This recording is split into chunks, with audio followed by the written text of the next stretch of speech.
Alright, so I just wanted to make a small video on the stealth fight changes. I wanted to just talk about what I actually think the main problem is with the game and why I think that stealth fire is just like putting a patch on a tire. It's gonna blow again. You know, the patch is only gonna fix it for so long. And I just want to explain why I personally think it is. A lot of people have been talking about the fact that the way to implement stealth fire, they've been talking a lot about the fact that maybe you could have a reduced bloom time when certain caliber of guns are shooting, notably when lower caliber guns are shooting, so predominantly for destroyer captains. They have been talking about maybe reducing the time that the bloom is effective for. So you still would see the destroyers, but you just wouldn't be able to spot them for the normal duration and fire about 70 volleys at them. I mean, that's exaggeration, of course, but you can understand what I mean.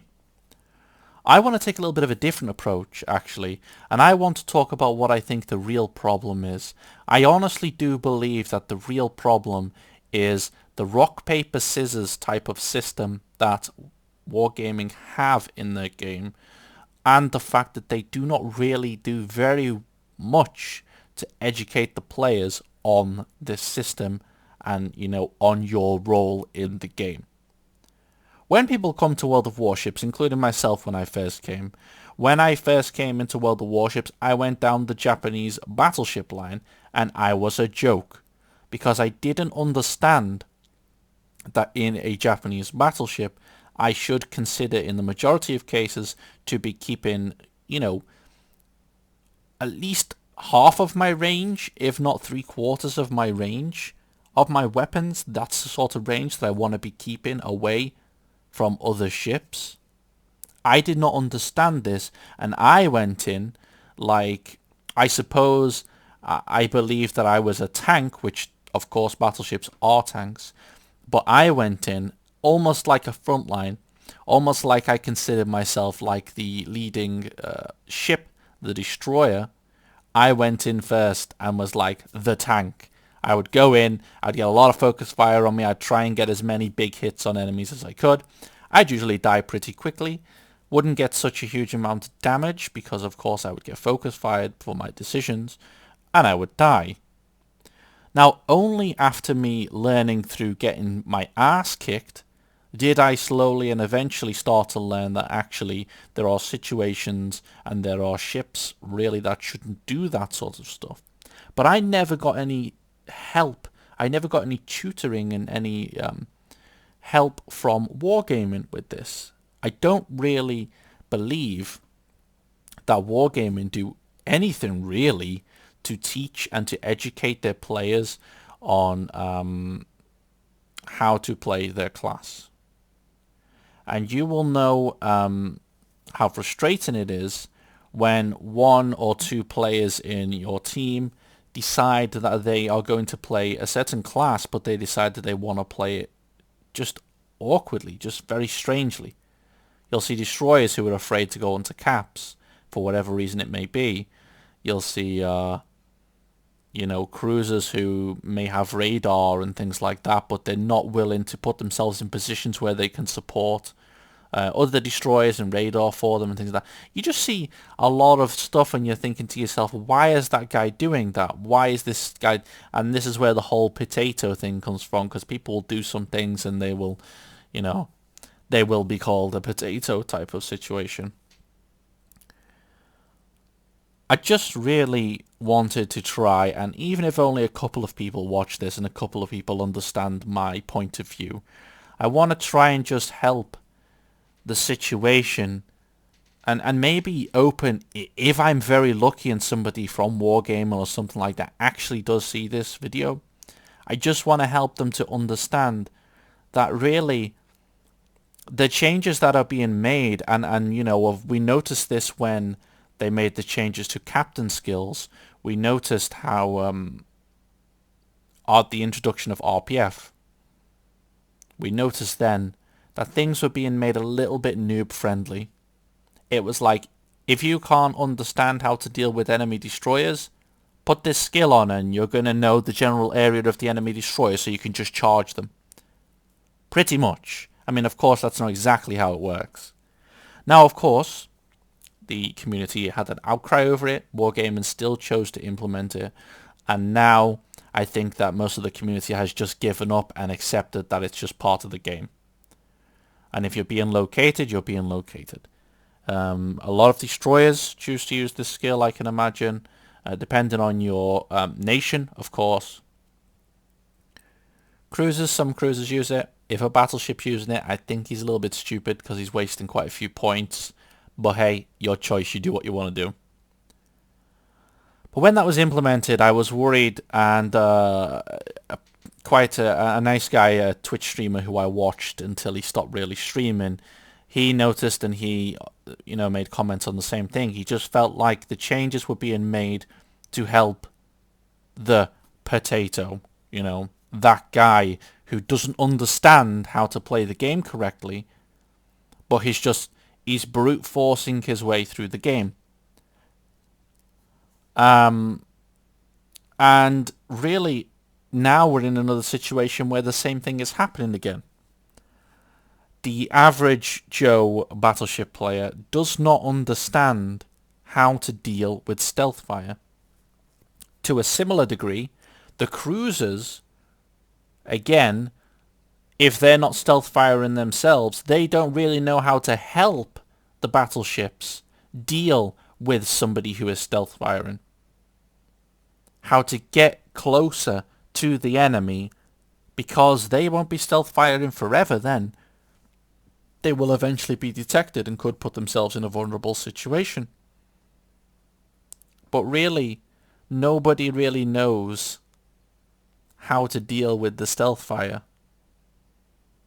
Now, firing in smoke is a different thing. You can deal with that a lot easier because you can radar the smoke. You can fire torpedoes into the smoke. You've got a designated area there in the smoke that this guy's shooting in that area. He's constantly shooting out of that area. That is an area we should focus. But unfortunately, it seems that when the smoke's taken out of the equation, people just get dumbfounded. They don't know. They're just like, huh? How do I deal with this guy who's firing from that direction in a stealth fire manner? How do we do it? They don't know what to do. This is the problem. And then what it does is it causes a situation where battleships over time get so annoyed at being HE spammed that they move further and further back when they're playing up until their maximum range. And then at that point, they're not really offering the full power of a battleship. They're just offering long-range artillery type of thing. And that is a big problem.